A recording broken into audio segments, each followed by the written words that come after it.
Welcome to the G2K podcast. This is episode number 14, and I'm here with my good friend, Junior Agyapong. You got it, man. There you go. How's it going, my brother? It's going fantastic. Thank you for having me. I appreciate your time. I appreciate you for coming down and doing this. And you're definitely one of the people amongst our community of friends and distant friends that are very inspiring and motivating in terms of like the different things you're integrated in and part of. So I definitely appreciate you coming on this podcast, and I'm sure we're going to cover some very interesting subjects as we get to know you. Oh, man. I'm ready. You ready? Yeah, man. All right. Cool. So tell everybody a little bit about yourself. So what do I got going right Where do you now? begin? So whereabouts have you been raised? Let's start with that. Okay. So born and raised in Toronto. So there you go. So been a Toronto boy for literally all of my life. Nice, repping the Raptors cap. Yeah, of course, gotta represent, right? Yeah. My parents are Ghanaians, so they're from Ghana, so West Africa. They immigrated here. My mom was about 26, I want to say. My dad was around 32. And so I'm 32, so you guys can do the math and everything. Yeah. So first generation, born and raised here, moved up to Brampton for a little bit, for about 10 years, and now I'm back in West Etobicoke. West Etobicoke, nice. So how do you like living in Toronto so far?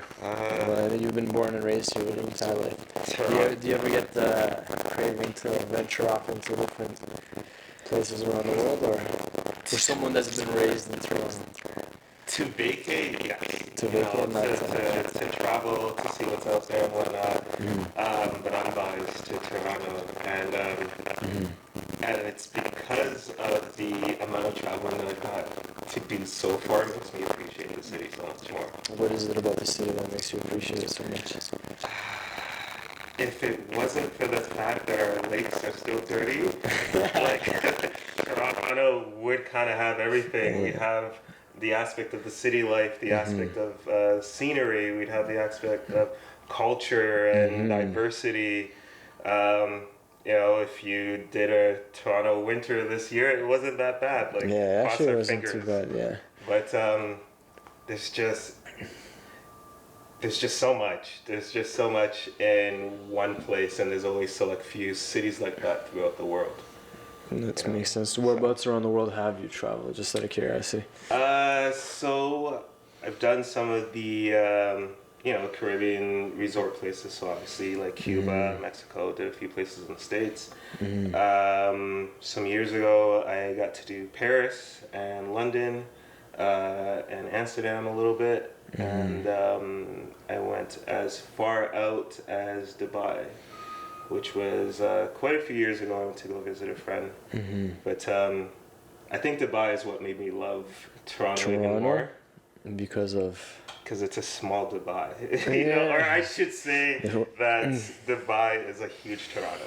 I see. Basically. Yeah, I think with Toronto, like if the weather here was not cold 6 months of the year, this would be the spot. Yeah, it was more idealistic for sure. Maybe like the beaches and stuff, like you said, the lakes are pretty dirty, but people still go swimming regardless. Which that's how you build your immunity, right? You just dive into the sewage water, and they literally have signs that tell you different levels of I don't even know what you want to call it. Toxicity levels. Toxicity, yeah, exactly. Yeah, so but whatever, you gotta do some Wim Hof breathing and jump in and boost your immune system. Yeah, they do have full body suits now if you dare to be that dangerous. But yeah, man, toss your kids in. It's just gonna make them that much tougher. Are your kids allergic to peanuts?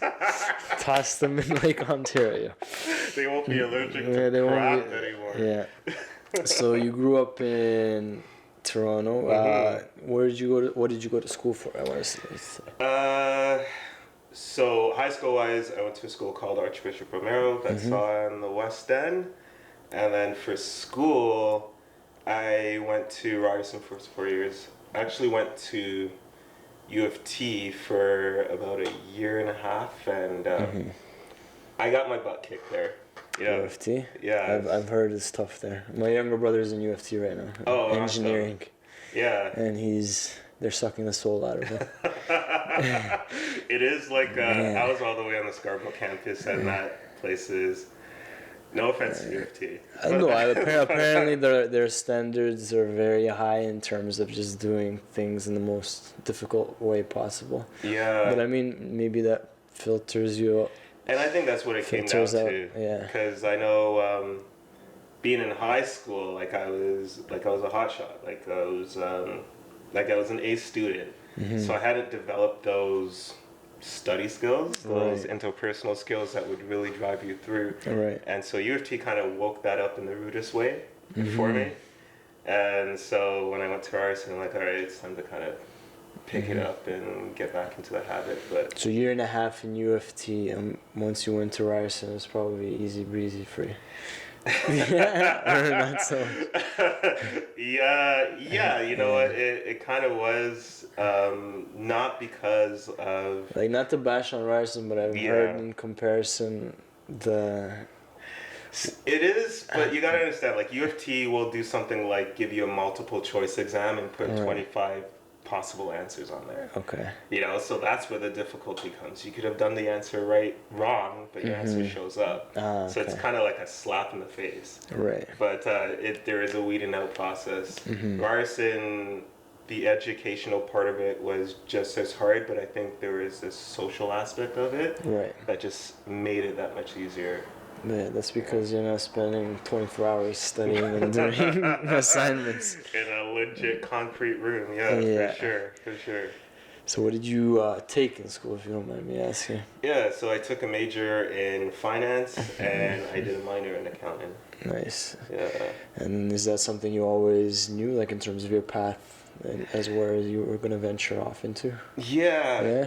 I know, within the last year of high school, it got to a point where I was still trying to figure it all out, or what I wanted to do next. And I took this mentorship program in high school that was run by U of T. And so you got to spend a few weeks kind of learning how university life is like based on your discipline. So I took one based in accounting, or business, I would say. And so people would come through, they do these presentations, I'm from finance this, or I'm an advisor that, and nothing was really clicking. And then one day a bunch of CPAs walked in. So back then it would have been a CGA. CGA? So Certified General Accountant. Accountant, yeah. That's it, yeah, that's and it. What does CPA stand for? CPA is Chartered Professional Accountant. Got it. Yeah. So a bunch of CGAs came in, and there are just you ever see one of those holy grail moments where the lights just starts flashing down and they just look holier than thou? Right. Yeah, these guys just came in super cheery and super happy, and what was really cool about them is that none of them were just straight accountants. One was executive of this or director of that, and they all had the CPA, the CGA background. And so when I looked at them, I'm like, yeah, that's it. That is the door opener. Even if I don't have it figured out now, I feel like that's just going to open a bunch of room. So that was the route that I ended up taking. So for everyone that's listening, Junior is also a DJ. So just in case you were like, okay, this guy went the route of punching numbers and doing finance. No, he has a creative outlet. Yeah, for sure. So when did you get into that, and what was the journey in regards to getting into music? Oh man. Because that's dope. The fact that you're doing something that's, I guess, more corporate official, but at the same time you're focused on something on the creative end too, which I appreciate a lot, because a lot of people don't do that. They'll just go to work, they'll come home, turn on Netflix, and that's it. And you can see them slowly deteriorating on the inside, because they don't have that expressive, something to release that creativity within them, right? Yeah, for sure. So yeah, what's your journey in regards to music? Where could I even start? Because it's actually been pretty. So was this before you went to school, university, or after, during? I feel like there's many moments in my life that just kind of unlocked it a little bit more. So the first moment was at my school, at my high school, Romero. I was forced into taking music class. So like here in, I'm not sure if it's all of Canada, but in Ontario, you're forced to take music class grade 7 and 8. Yeah. And most of that time, you hate it, you want to let it go when you get into high school. But What instrument were you playing? the trombone. Trombone? Yeah. Okay. So come grade 9, I'm ready to drop this thing. I don't want to play it anymore, Right. but the art class is full. I have to take music.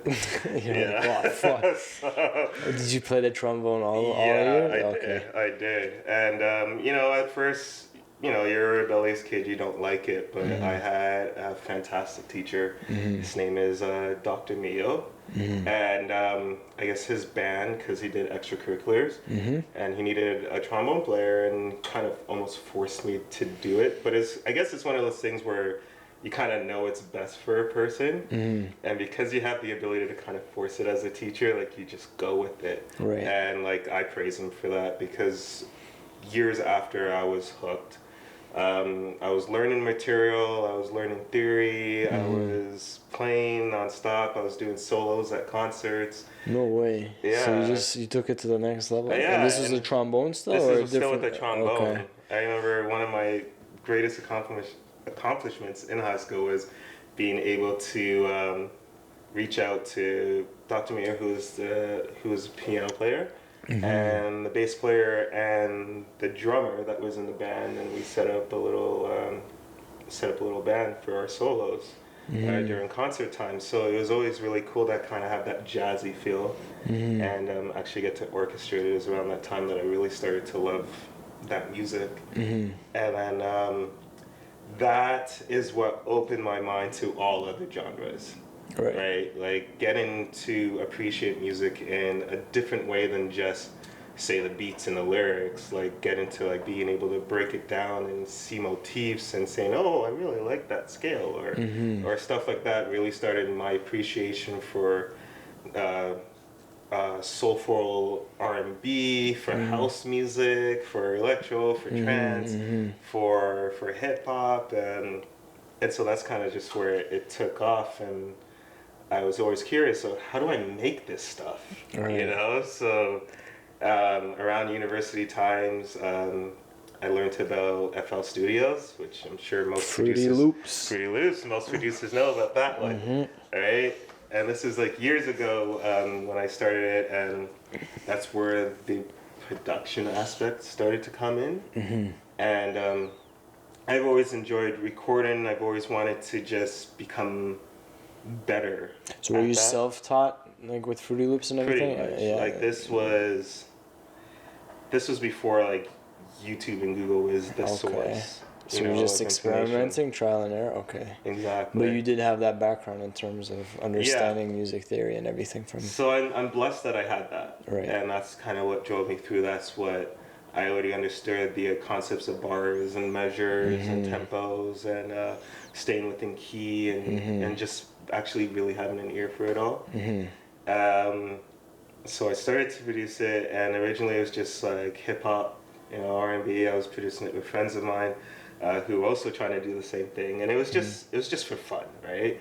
You have your pipe dreams as a kid, like, oh my god, we're gonna make it bigger, right? But that's how it should be, right? You're doing something for the passion of doing it, not expecting results. Exactly. But at the same time, it's like, okay, if something comes of this, like, you'll do it. Yeah. But that's where legends and people that are very good, that's where it stems from. Like, you're just doing it for the sake of, I love this art form, and I want to put my own flavor in there. Yeah. Yeah. So then, you guys, you said a bunch of your friends. So we started. At least I started to mess around with production a lot more. And it was great up to a certain point, and at this point in my life I had moved to Brampton now. Okay. And there wasn't much of my friends out there. I had one friend out there, his name's Anthony, DJ Dirty Noise. Okay, so Right? he actually became an official DJ. Yeah, so he had been doing it for a while, Okay. and back then there was nothing to do, so we'd hang out in a vacant parking lot, and he'd just be like, listen to these tracks. And I'm like, okay. And like, obviously, like, we're probably like decently ripped at the time, so we're just chilling with these tracks, and these were early electro house music, so like Okay. 2007 electronic music, and it was blowing my mind. Like, this stuff is absolutely amazing, and knowing that he got to DJ, then my next step was, how do I DJ this stuff, right? Right. Like, how do I get to mix it? Like, I already know I can produce it. It just takes practice, but like, I feel like the fandom comes from just being able to mix it as well. And so that's what really sparked my interest in being able to mix. And it was a few years later that I bought my first controller, which is the same controller you might have ever seen if you ever saw me DJ, and I carry that thing with me everywhere. And that's what started the mixing. And back in the day, all I could do was mix house, because that's all I knew what to do. So what was the process like in terms of mixing house? So you got your controller, and then you get specific software for that, so you have to learn everything.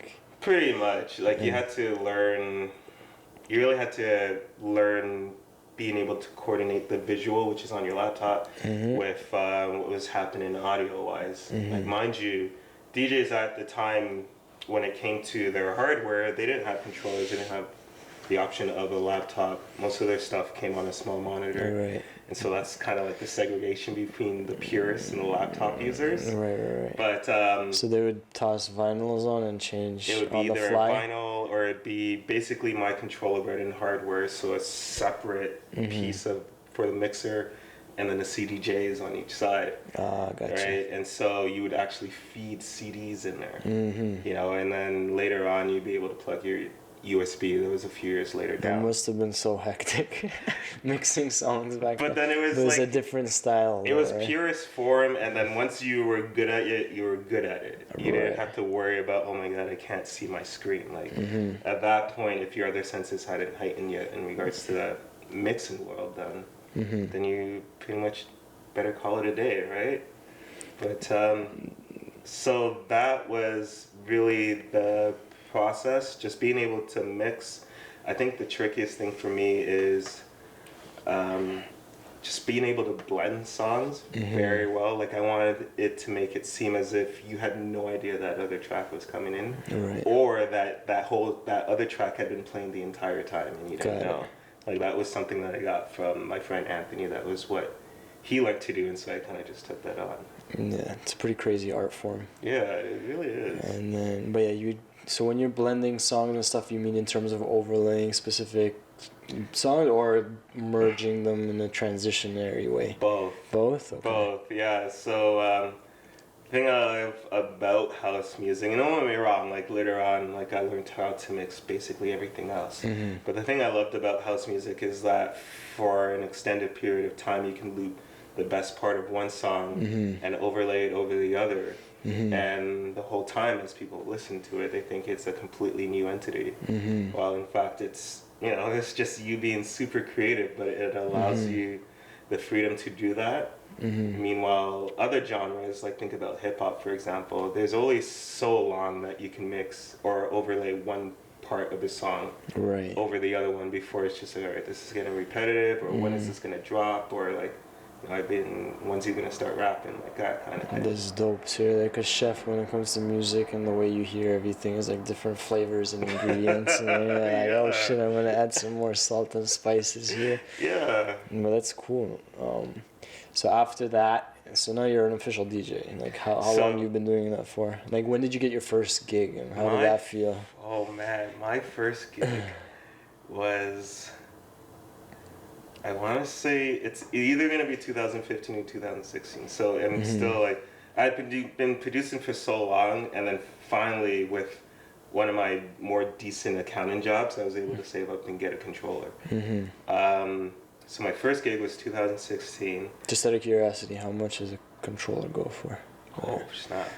Newer ones nowadays will probably go for maybe under 2 Gs. $2,000. Oh, That's shit. like a brand new one. I got mine used and paid about maybe $850 for it. But then again, this is like 2016. That's fairly decent. Yeah. Okay. So yeah, and at the end of the day, like, controller doesn't work without a laptop. So that's why So you need a that laptop. compared to hardware Right. can be in the like high grands kind of deal. Yeah. So first gig. So first gig was actually it was the Light It Up event in Markham. It's kind of like I don't want to get this wrong, but it's an outdoor summer festival. A lot of like Asian flair, and we had one friend. You might have met her, Sylvia. She's the one who painted the live painting at the show that I got you to work with me on. So she was doing basically an art shop, teaching people how to paint, and we were her music people. Dope. So in between sessions, we would play, we would mix. And so when I say we, I say myself and my friend Ryan, who was also the DJ at that same event. Got it. And he's actually the one that got me my first gig. Like, at this point, I was creating mixes. I was just posting them online, but I wasn't getting gigs or anything. And one day he heard it, and he's just like, hey, next gig that I go to, you want to come with? And then that was history. Like, that was the beginning of our must have partnership. been a surreal experience. It really was. I didn't think it would come. You know what? I'm sorry. I take that back. My first gig was the day before that. Okay. At King Rustic. Okay. Which is right now it's at King and It's near Strong. King and Strong, yeah. Yeah. They have some bomb burgers there. Oh man, I Yeah. love that place. Yeah. I absolutely love that place. So that was my first I gig. didn't know they have. So they changed it into like a bar vibe, or? Yeah, they actually used to be at the. So right now they're at the southwest corner. They used to be at the northeast corner. Okay.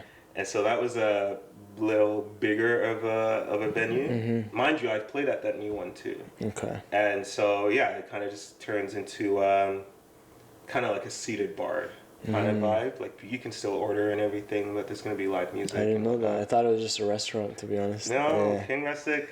I adore that place, man. I love the The vibes there are nice. and the many vibes they can pull up. Yeah, so that was my first gig, and yeah, I wouldn't have gotten that without Narayan. So yeah, shout out to Narayan. Shout out to Word Street Social. Shout out to Narayan. Yeah, Yes, the dope.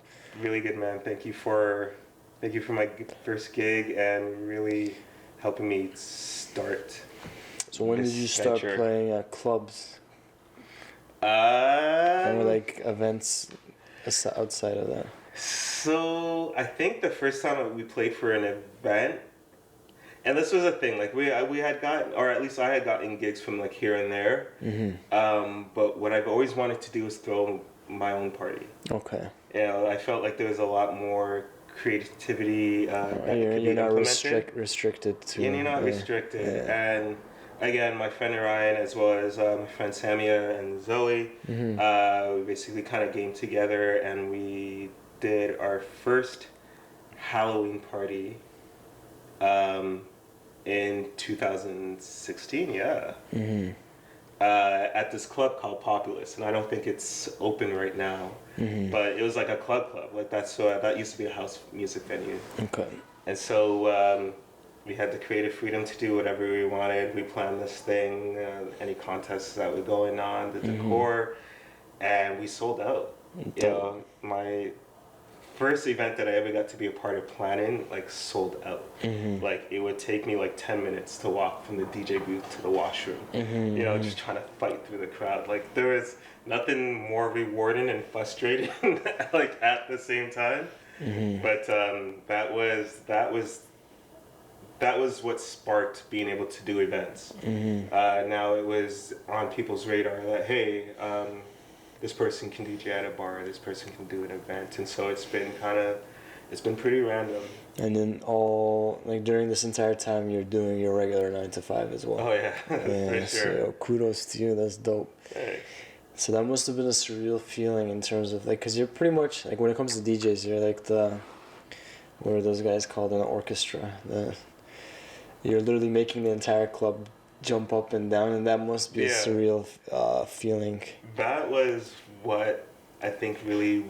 So on top of my friend really inspired me about house music in general. It was around those times where I started to go to like specific events. Yeah, like house DJ events and whatnot. And the thing that always fascinated me is that like the DJ would just be up there and he was like a god to these people. Yeah, you I was know? just about to say. And but not even like cocky about it, you know, because you look up at the DJ and that DJ's having just as much fun as you are.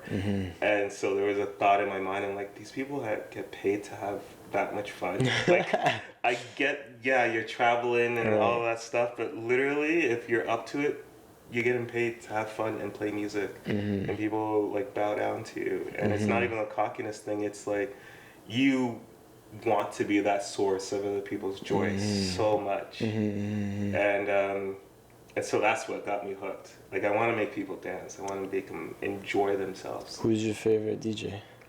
Oh. Or does it change and fluctuate with time? It changes and fluctuates, but I think the most consistent ones right now. So Cascade's probably going to be forever my favorite. I love the fact that he can be on the electro side of things and then go into deep house right into his next album. And both of it is good enough. But a lot of the DJs that I like right now aren't really DJs, they're more producers. So people like Kate Trinata and Snake Hips and Joe Hertz and people like that who have this kind of, I don't even know what you want to call it. I call it hip-hop electronica. But I'm sure there's a better genre name for it. But yeah, those are my faves. And it changes kind of based on my mood, but it's always going to be electronic related. It's actually pretty crazy when you think of electronic music in general, because I didn't know this up until I took a master class, the Dead Mouse one. Oh, that's dope. Yeah, so I was learning how to use Ableton, and so I have a brief understanding, and that's like my future dream as well, getting into production of that kind of stuff, just for fun. Nice.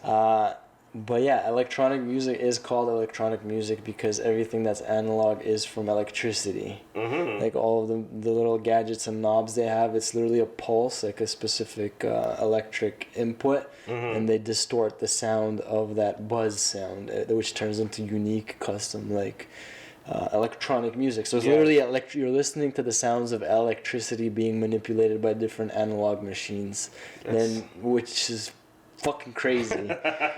Right? Like when I was like taking the class and I was taking notes and listening to everything, I'm like, what the like that's why it's called like electronic music, because it's not strings or a guitar, and not a lot of people know that. I don't think so.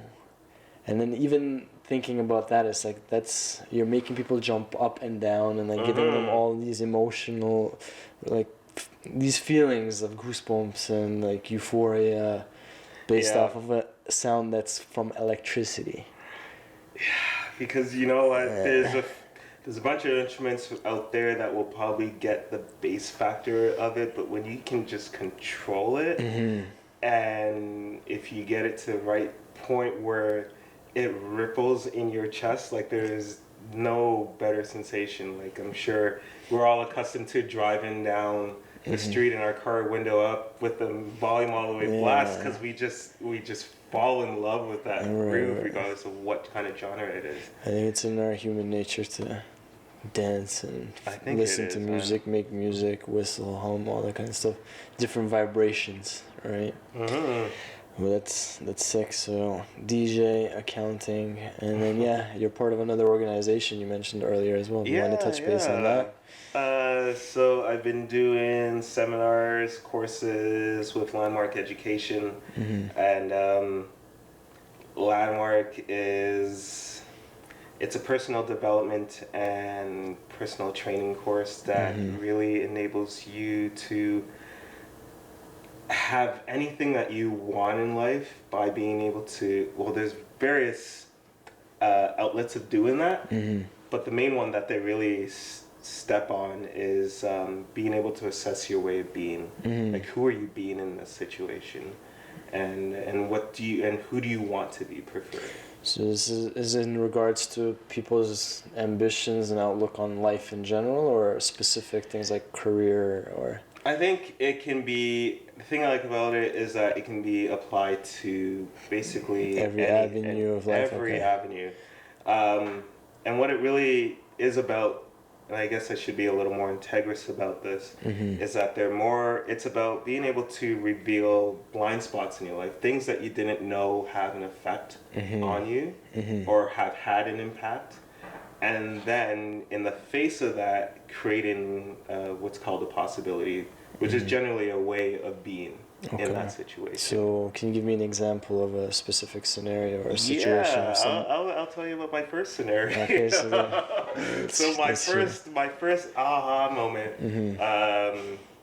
I was just taking the Landmark Forum, so that's like a weekend workshop. Okay. Before you do anything else that the program leaves available to you, you got to do this workshop. Okay. All right. So at that time in my life, I was relatively young, but I was pretty stressed out. I felt like I wasn't where I should have been in life at that age, and I was really comparing myself hard to my friends who. So how old were you at this time? I want to say 20.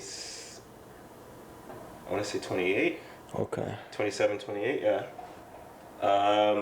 Maybe even a little older, but it wasn't. Yeah, it's 27, 28. That sounds good. And like the world had kind of occurred to me, like you're partying with your friends, and then you wake up the next day and your friend's a manager, and I'm like, I thought we were partying, And then you kind of look around and you realize that everyone's kind of like gone on the next stage of life, right? And it's not that you're lazy or don't care about that stuff. It's just that you didn't.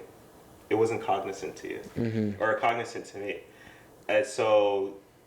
Me not being where I wanted to be or thought that I should be in life made every day that much more stressful because I felt like I had to utilize it to its fullest. And when I wasn't, it caused a little bit of depression.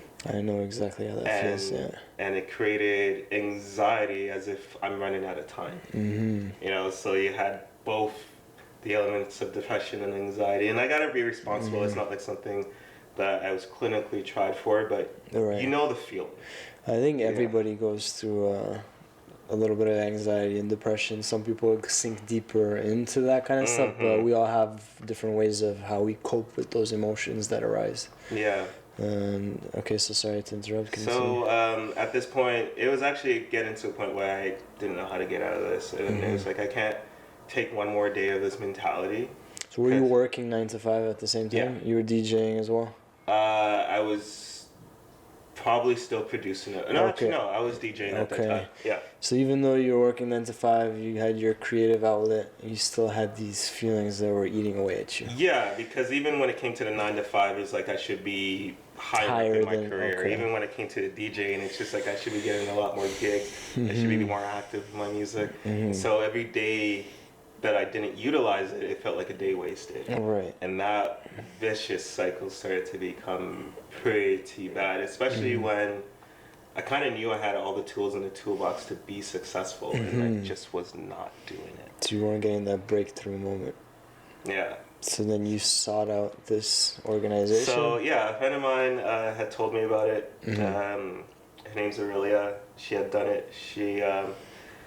And I went to not a workshop, like a closing night. So I guess the program had just ended, and then their last night they can invite people. And so all of the stuff that this person was saying about, being in this vicious cycle, everything was just hitting home. And I'm like, all right, I gotta give this thing a try.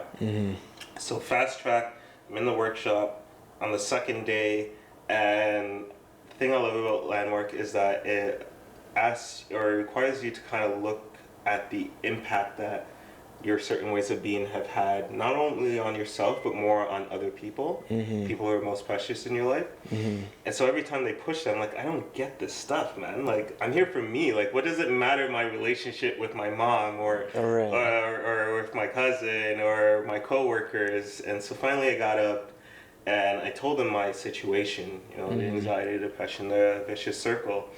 And the guy's like, or our lead, He's like, so what's the impact like in the household? You know, when you come home, and I'm like, again with this stuff. But you know what? I paid for this thing. Let's do it. Right. And so he's like, what's the impact on your mom per se when you're deep in this circle? And I think right when when I was about to say the answer, it hit me. I'm like, oh crap.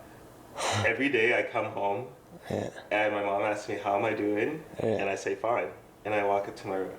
Right. And in that moment, I realized the impact. I'd been lying to my mom for years, like lying to her face, you know. And so the other side was, well, what do you think the impact on your mom is? And I thought, oh crap, again. She probably feels like she hasn't created an environment where her children can share freely with her. Right. And what mom would ever want to feel that way? That's probably very stressful and yeah, puts them in a weird headspace. Yeah, because I always say, like, you're most transparent to the people closest to you. Right. And so, like, my mom must have seen this. My dad must have seen this, like, what I was feeling, but I just wasn't saying anything. And so I had realized I had been inauthentic. I was being truly inauthentic with the people around me. I wasn't telling anybody anything. And I had also created this story. And I guess I discovered what the story was. They asked you, okay, if that's the person that you want to have a breakthrough with, you better call them during the break. So I called my mom and I told her exactly the same story, depression and feeling like there was this bar I was supposed to reach. And my mom's like, listen, there is nobody expecting anything from you. All like right. they're, you know, like when, how does she phrase it?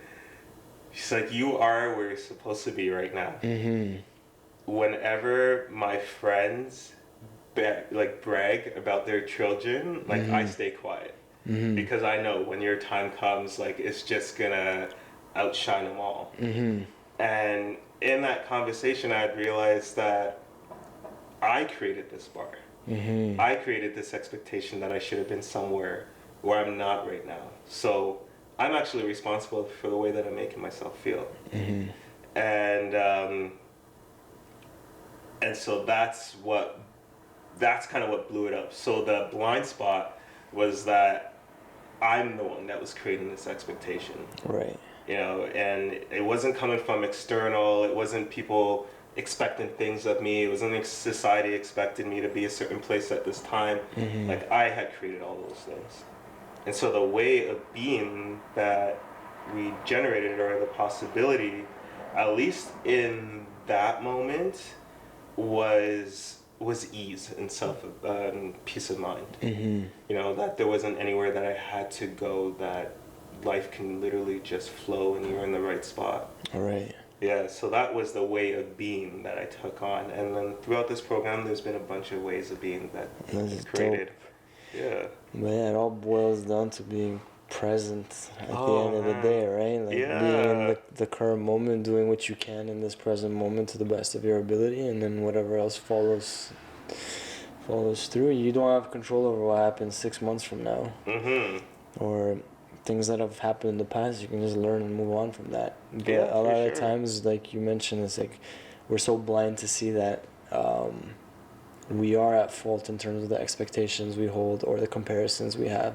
And it's just a state of mind or a mindset in which how you approach things and your perspective and outlook on how you perceive everything. And once you can alter that, you become the master of your reality, right? Yeah, for sure. And then whatever you want to set your mind to, you realize, okay, I can do whatever I can today. Doesn't matter where I land, whatever's a year from now, 5 years from now, whatever comes. And like you mentioned, a lot of people go through this type of depression and anxiety because it's the city life at the end of the day. Yeah. Everyone you ask is like, what are you doing? Like, what do you have planned? What are you a part of? Or it's just a constant rat race in the sense that's what it is. But obviously you're not going to be happy because you're always projecting into the future. Yeah, for sure. But yeah, if you pause and you look back at all of your accomplishments and realize that even people that are above you in terms of where you want to be in life, you can use those as inspiration and motivation, right? Mm-hmm. And I brought this up in previous podcasts as well. Like if you see some guy that's like, I don't know, a massive bodybuilding like guy at the gym, right? You can be like, okay, fuck my life, I'm never gonna reach that. Or you can be like, yo, brother, like, how do I attain this? Like, teach me the ways. Mm-hmm. And then so when you approach life in a way where you're a student and you're always learning, and even if you fail, you get up and brush your shoulders off and you continue learning and grinding without having the expectations like you mentioned before of like being in a specific place, then you do have that sense of ease and that calm of mind, and that you become more present, and then the process of how you do everything it is that you want to do becomes more enjoyable. Yeah. Right, and then that's where the gold comes from, right? Because like if you're stressed and you're like, okay, I need to make this song or I need to do this, it becomes, there's anxiety associated with it, and then your performance is not going to be as enjoyable. Like that's why a lot of people say this, like, don't get into a career where it's your job, and I'm like, why wouldn't you want that? Like that's amazing, right? Yeah, why wouldn't you? But that's only if you're in an autopilot state where you become redundant and you think of it in that way, right? Because even the career we're in, like I'm in, it's a creative field, and I love to do what I do, and I'm aware of that in the present mind. But even when it becomes redundant, it's like, okay, these moments will pass, but there are moments where I can see that I'm doing this and I'm getting paid for it, and this is fucking amazing. Yeah. But it's having that sense of awareness and not projecting or comparing and having specific expectations, because at the end of the day, you can do whatever is in your own power to, I don't know, if you want to do something on the side, like if your work becomes redundant, you have the options of doing something on the side and fulfilling those creative passions, those fires that you have. But yeah, it all boils down to being cognizant and introspective and realizing that you forgive yourself first and foremost for feeling the way that you do, and then go from there and be like, all right, let's be the student in life, let's dance through this experience, rather than being like, fuck, I'm not where I want to be. Because where you want to be is never going to come, because that where you want to, the future doesn't exist in a sense, right? Yeah, for sure. But yeah, you have to be ready for whatever life throws at you, and you have to be in a grounded position where you're not reacting to everything, right? You're more like doing everything from like thinking about it as like, okay, this is good for me, I'm gonna invest my time and energy and enjoy the process. And that's really what it comes down to. Like all of that is a way of being at the end of the day. Right. Like being grounded, being open, being accepting. Because I think a lot of the times, I've noticed a lot of times where my complaints about life are on a full-time high is when I haven't concluded how I want to be in this situation, or even assessed how I'm being in this situation. Because I've really, like you were saying, I feel like that is the element of being is kind of the gateway.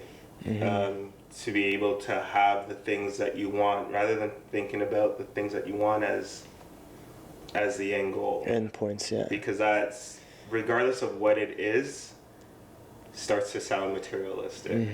Even if it's, I want a good family, at the end of the day, like a good family is a material thing. Right. And you're approaching it from a lack of, like, you don't have it already. Exactly. You might have a good family, you're just not aware of it. Yeah, and that would be a blind spot for you.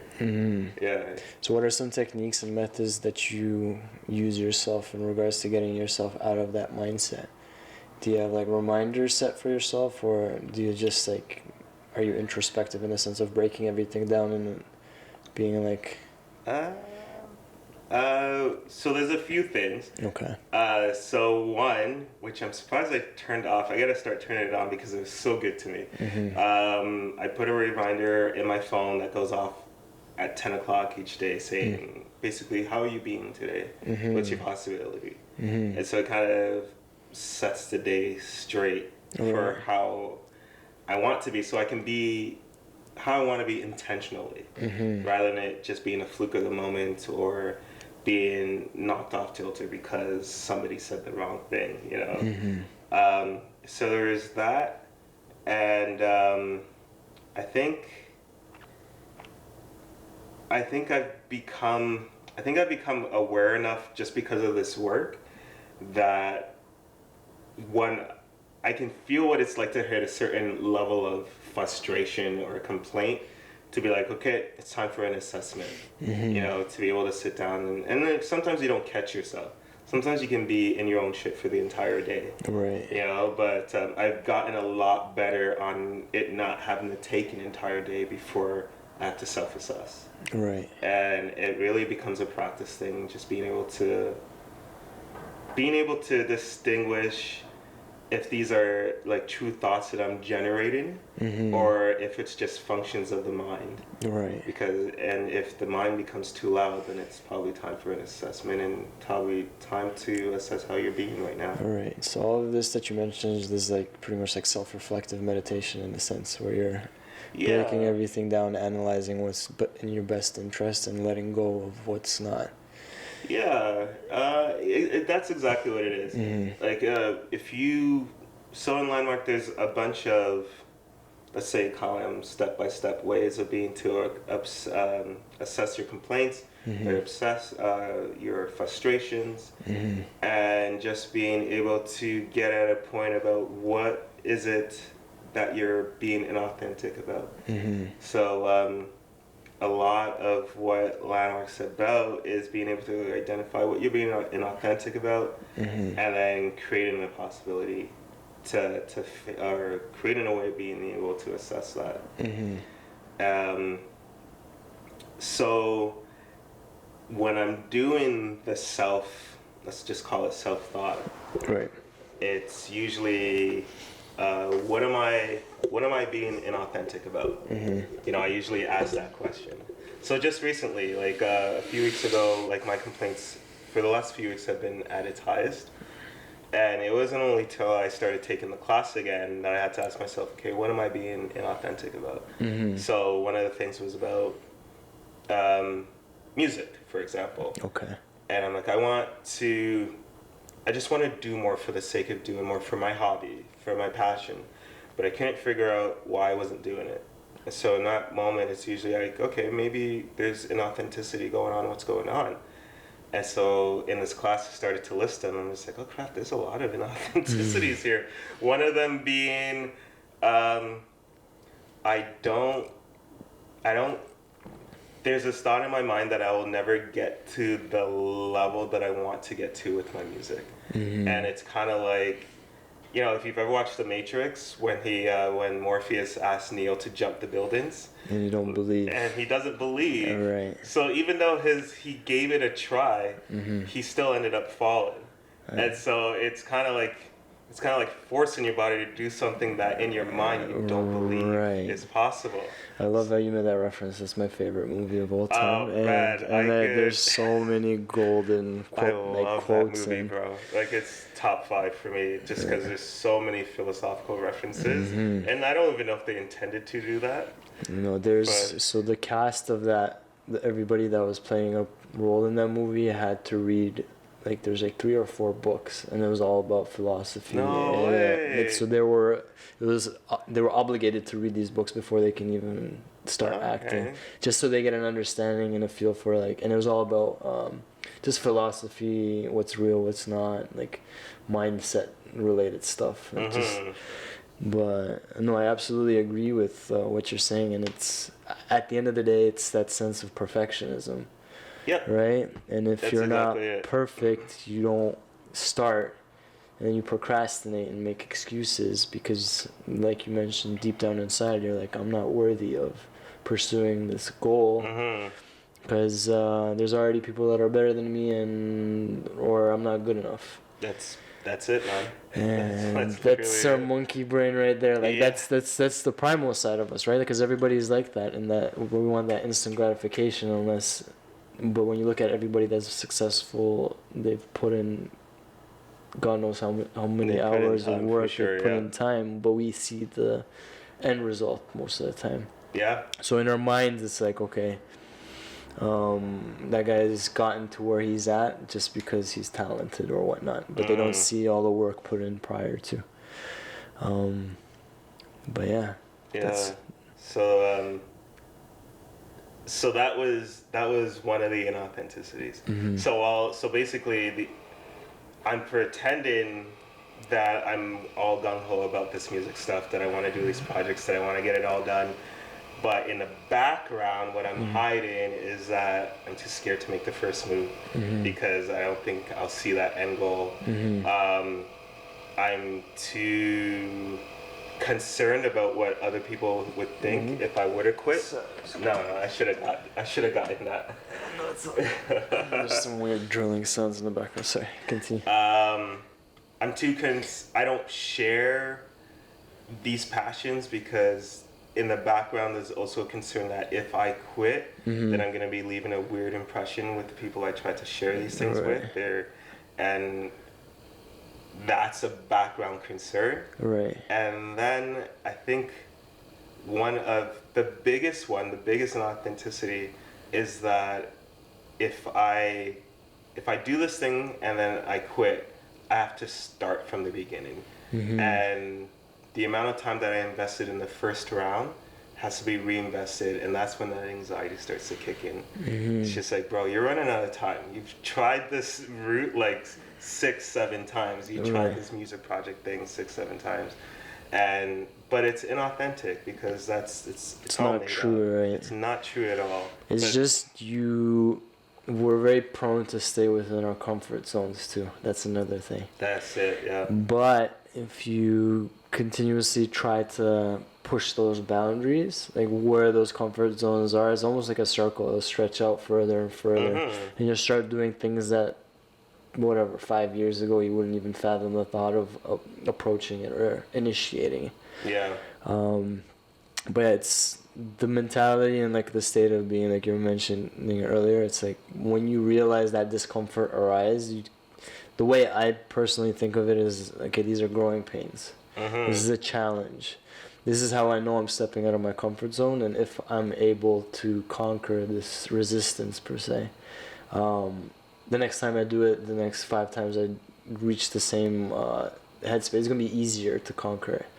And then there'll be other obstacles, but that state of mind in which you realize that these things are all penetratable, like you can break through, and then that's where you grow and you level up and you become better at whatever it is that you're working on. Yeah. Rather than getting scared and being like, fuck, like I don't like this feeling, and then you go into that downward spiral of making excuses, because we're all guilty of that, right? Especially in the creative field. No matter what it is, like getting it started is always the hardest part, because your mind likes to be like, is this gonna be good enough? What am I doing?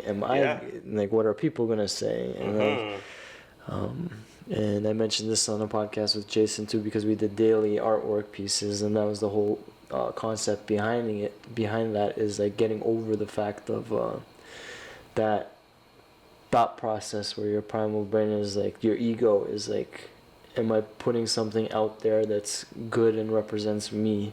And that perfectionism mindset, where it's like you kind of break that neurological pattern where you keep doing daily pieces. Yeah. And then you put it out no matter what, even if it's a shit piece, you just put it out there, and you kind of hack into your mind and be like, okay, get used to this uncomfortable feeling, because like, okay, the first 5 to 10 pieces might be okay, the 11th one might be fucking sick, and then 12 to 15 might be shit, but then the 17th one is like your goal, the thing that makes you blow up or whatever. But if you're in that headspace where you're staying within your comfort zone, you wouldn't even have started the first project, right? That's so and true. Then, so it's like, when you start to realize these patterns, you can kind of hack into it and realize, like in the Matrix, it's like you take that red pill, you're like, I'm the one, I'm gonna be player one. I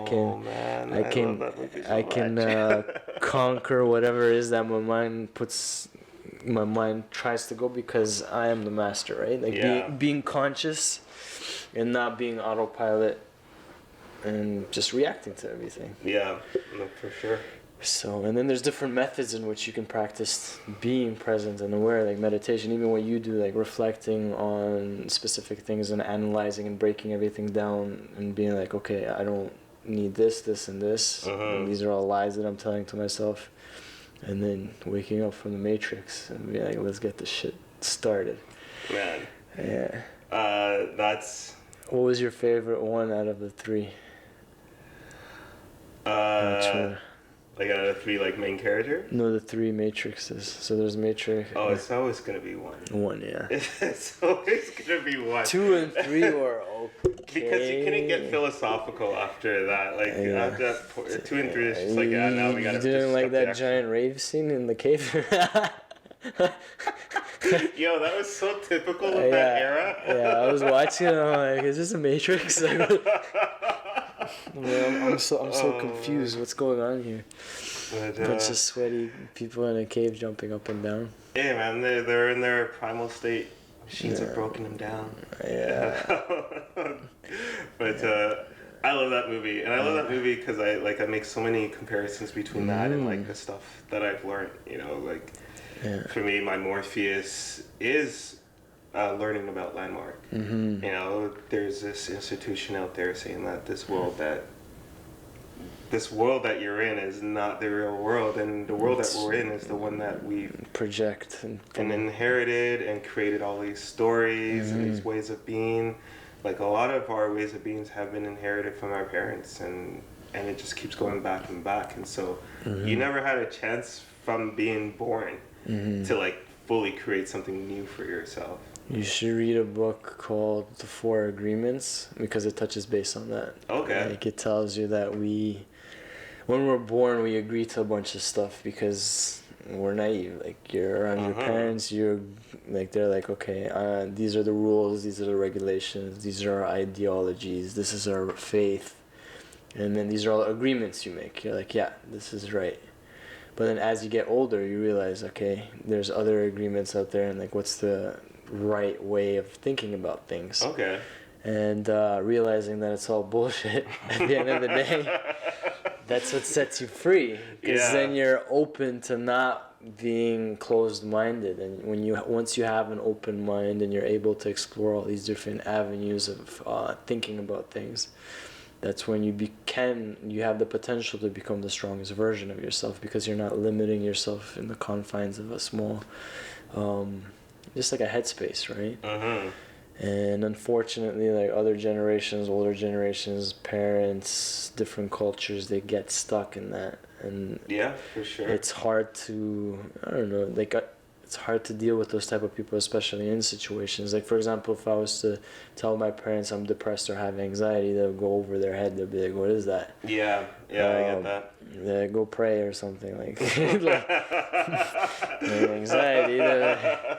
They're like, back home, there's like, we left like crazy situations, you should be happy here. And they wouldn't understand the concept of those things, because in their minds they have these set agreements and ideologies and even they might be suffering through that, but they ignore those things because their mindsets are so concrete and like closed in specific things, which is unfortunate in some cases. But I think the internet in general has opened the minds of so many people, and it's a blessing. Yeah, I think it really is. It's the information age, and anything that we want to learn or search, or like if you want idols or people to look up to, there's like so many people out there. We're connected in such a immense way, which is dope.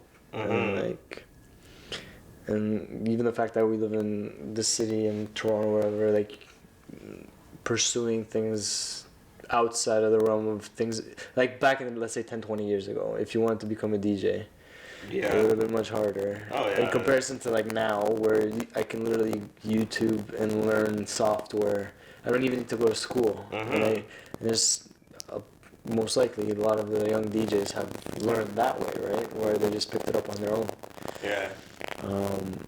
So yeah, we're blessed to be living in this day and age, and I don't know, things are probably gonna get much crazier in the next 100 to 200 years, but I can't even. Still, being a part of this, as everything's exponentially getting more and more advanced, is pretty cool seeing how things are gonna pan out.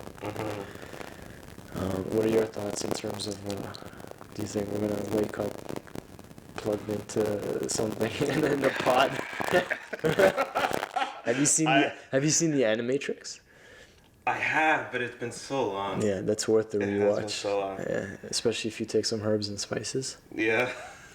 Yeah, it's really good. I do remember Animatrix. Man, it's been so Yeah, long. The Matrix and the Animatrix are my two top favorite movies in regards to philosophy and stuff like that. Mm-hmm. But yeah, the Animatrix goes into the history of prior to the Matrix's existence. Oh, interesting.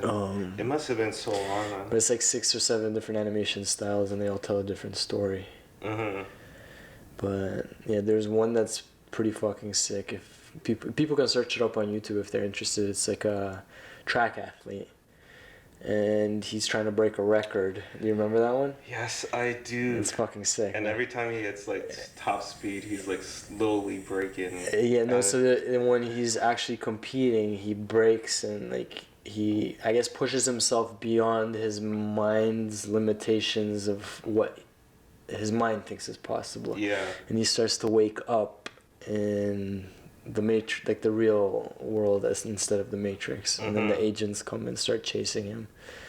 But then he comes back into the Matrix, and they're trying to convince him that it was all a dream or whatnot. And he's in a wheelchair. But yeah, we're all in our own ways. Like if you're in that introspective growth mindset, we're trying to break through the limits of our mental confines, like the way your mind thinks is not possible. Yeah, for sure. And just beyond that is where like the legendary aspect of you comes out, where all of the fruits of your labor, all that kind of stuff, all the work that's put in is just a mindset, like being like, you know what, I can do this. I'm gonna put my best foot forward, push those comfort zones, push those boundaries, and see what happens. Yeah. And it's really cool you say that, because so in regards to the complaints that I've had in the last few weeks, you know, about music, and then finally determine all the things that had been, all the stories I had created, you know, and all the ways I was being inauthentic, then the next step is, okay, so then what do you want to, like, what do you want to be? Like, how do you want to be is a better question. And I was thinking of all these things, you know, I want to be excited, I want to be confident, I want to be courageous, but it wasn't resonating. Right? And then I think last night I said, I just want to show up. I want to be the guy who shows up all the time. You know, regardless of if I'm fearful that I'm going to quit in the future, if I'm going to have to tell my friends, hey, I stopped this project, if I'm fearful that I'm not even doing it right, I just want to be like the ultimate shower-upper. Like, that's how I want to be. And it's kind of in regards to just being able to break through what your mind's possible of. And I really feel like that's the gateway. Absolutely is. And I'm sure you've experienced this yourself, but let's say you're, I don't know, producing a song or something, like sometimes you overthink, but the moment you sit down and open up the application, you're like, all right, that's you showing up. Yeah, and then the first 5-10 minutes you'll be a little rusty. Once you get that flow state, you get that inspiration, that passion feel, then you can be sitting there for hours. But once again, the mind's like, let's be comfortable. Like, you don't need to do that. But you can hack that by just being like you mentioned, just show up and be like, you know what, let's do this. Yeah. And it's dope that you mentioned that, because I can relate to that on so many different levels. Even when I was creating like art pieces, same thing. There's some days I'd be like, I don't know what to make. Should I even make something? But I'd sit down, open up, and just stare at the blank 3D space or canvas. I'm like, we're here now, so let's make something. But the mind makes all kinds of excuses of being like, no, we don't want to do that today. So it's like the more you break through that resistance and those barriers, the stronger you become in terms of willpower and discipline. And I guess that's what it boils down to. Yeah, for and you need to be present and in the moment and be able to notice those, I guess, flags when they pop up. And instead of getting attached to those things and letting them pull you away from these habits and like things that interest you and what you're doing and pursuing your passion and your dream, you'd be like, you know what, I'm not gonna fall in these holes. I realize that they're there. I'm gonna step over them. Yeah. Now. And another thing I was gonna touch base on is like surrounding yourself with inspirational people, and like at the Landmark organization that you go to, there's everybody has to push and motivate one another, right? That's very important. It's like being surrounded by people that be like, oh, like your work is great, or like you're doing well, like, and hyping you up, like a hype man almost, right? And that's what pushes us to like go to the next level. If you're just doing things for the sake of doing and for yourself, and like you're isolated and I don't know, a lonely artist, I'm sure they're out there, but that's probably when you kind of question why or what you're doing. But while you're with people that are all on that same path where you want to grow and level up in all aspects of life, you can use that as fuel.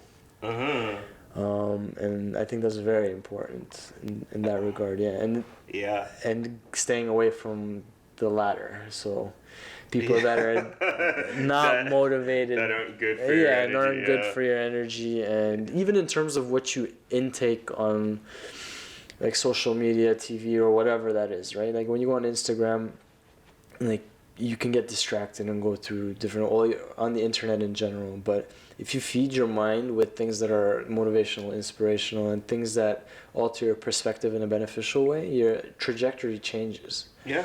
Right? So if I'm watching, I don't know, like if I'm on World Star, like 7 days, because I there's some, like it's addicting, right? You see videos and stuff like that. If I'm on that 7 days a week, my mind is like junk food for the mind. Yeah, it's pleasure of the flesh, like literally. It's like little dopamine, serotonin rushes. Instagram, same thing. There's so many different apps now, Snapchat, all that kind of stuff.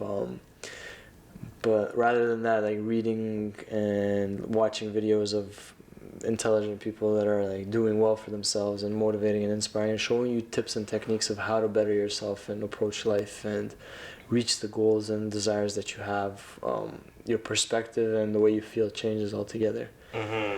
But yeah, so it's like junk food versus toxic, versus good stuff for the mind. Yeah, no, I 100% agree with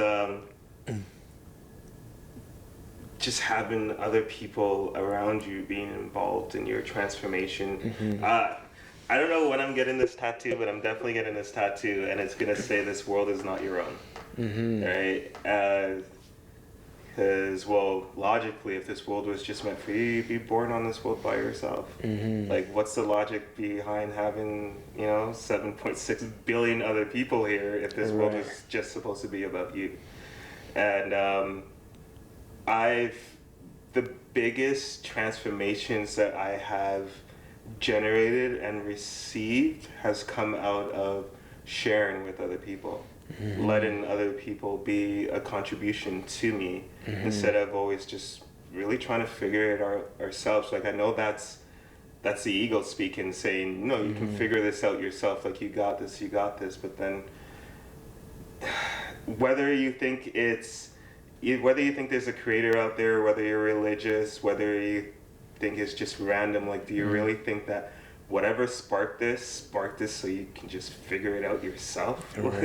That's the society we live in, right? And it's a choice to become aware of that kind of stuff, and we are lacking communities. That's definitely a thing. For sure. So even the organization you're part of, the Landmark organization, it's a community, right? And that's what I've noticed too, and especially in the city, people are more pushed to be independent, go to work, come home, and be away from be so busy that they don't have time for family and friends. But what's the point of life in general if you don't have time for friends and family, right? Exactly. What are you going to work for? Like, you need to live through life making memories and like experiencing things, love, showing compassion, love, sharing things. And like you mentioned, like that's when you feel the best, like when you give. It really is. And that's one of the reasons I started this, because I'm like, there's so many inspirational and motivational people. I just want to be an antenna and be able to push all of these, like share, and like inspire and motivate people that are listening, whatever their life situation may be. So yeah, many people can relate to you and your stories, and you're very inspirational and motivational in that regard, because most people, as you were in the past too, you kind of neglect the fact that I have these emotions that don't feel good, and you turn a blind eye to it. But the fact that you opened up about that kind of stuff is greatly appreciated, and now I'm sure many people will be impacted by what you have to say. I hope so. No, I definitely. hope so. No, I hope 100%. I hope that people really know that there is a power from accepting that you're not. You know, I know this might be a belief statement, but I'll say you're not meant to do any of this stuff yourself, like by yourself, like to carry such a burden of stress. And at the end of the day, what really sucks is that it's not you; it's just functions of the mind. It's what we inherited. All of these stories that we create for see, ourselves. what we interpret. Yeah. It's all an illusion. And we carry it like it's the truth, and we don't get to unload it anywhere because we're just like, oh, I'll deal with this truth by myself. Right. Meanwhile, it's not even the truth at all, and that sucks. And there's gonna be nobody to tell you that because you're not letting the gateway of your peace of mind come from anywhere aside from within. Right. And I feel like that doesn't work. Yeah. Mentors are very important in that regard. Yes. Communities, the books you read. But yeah, ultimately keeping an open mind and then trying different things. Yeah. Be like, what can I do to become the strongest version of myself? But dope conversation. I appreciate you so much for coming. I feel like we can talk for hours. Bro, it was Thank fantastic, you so much. man. I had so much fun. All right.